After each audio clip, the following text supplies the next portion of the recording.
It depends on the type of campaign, and it depends on what's going on with the company and at the board level. If the company is performing quite well, and the board and governance practices are what we would call already best in class, perhaps the most ideal outcome is that the activist is convinced to move on and find a different target. However, if that's not possible and there are some governance or board composition issues that the board wants to deal with, or there is a strategic plan that the board is looking to embark on or pursue more carefully, perhaps activism is an opportunity for the board to pursue those objectives while resolving matters with an activist, short of a costly and distracting proxy fight.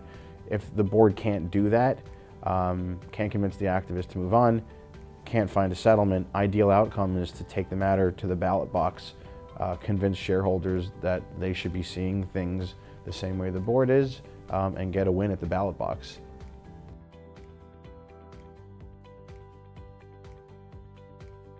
We look at the company's bylaws and corporate governance practices and board composition through the lens of an activist, and we make suggestions about surgical and sometimes very substantive changes that need to be made in order for the company to be best prepared for a shareholder activism campaign. Oftentimes the changes that you wish you had during a live campaign are very tough to make in the middle of a live campaign because you're not going to get credit for them. And you might even get criticized for making them in direct reaction to a live campaign. We prepare our clients also with a shareholder activism boot camp. We go over the trends and nomenclature in the shareholder activism space, and we take them through a mock exercise from private engagement all the way through public engagement and a live proxy fight with an activist. We're also spending a lot of time with companies in peacetime, making sure they procure the right types of D&O coverage so that at least some of their activism, prep, and defense costs are defrayed. Oftentimes companies completely overlook that these costs could potentially be covered. We're recovering millions of dollars a year for our activism defense clients, and it's something that really hadn't been done until several years ago.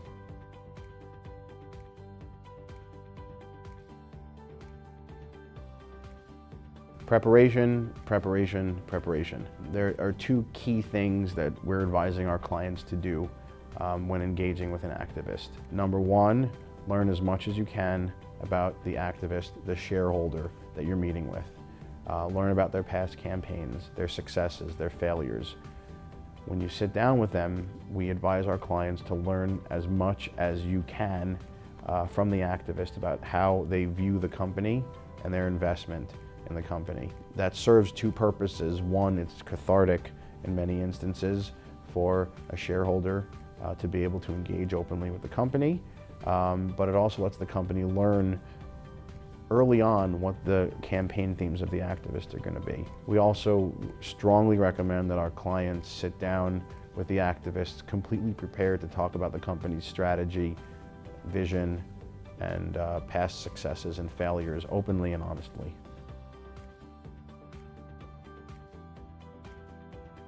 Oftentimes, when these proxy fights become a live spectacle, the proxy advisory firms such as ISS and Glass Lewis, as well as large institutional investors who own the vast majority of public companies in corporate America, they're very focused on the timeline.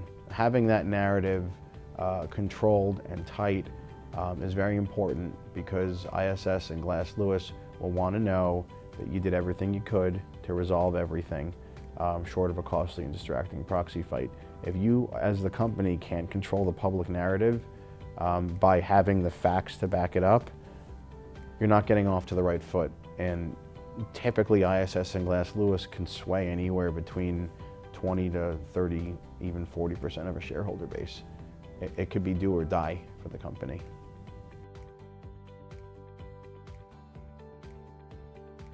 So V&E's shareholder activism practice, which is one of the leading activism practices in the country, has what we believe is one of the most comprehensive leadership teams in the market for shareholder activism legal work right now.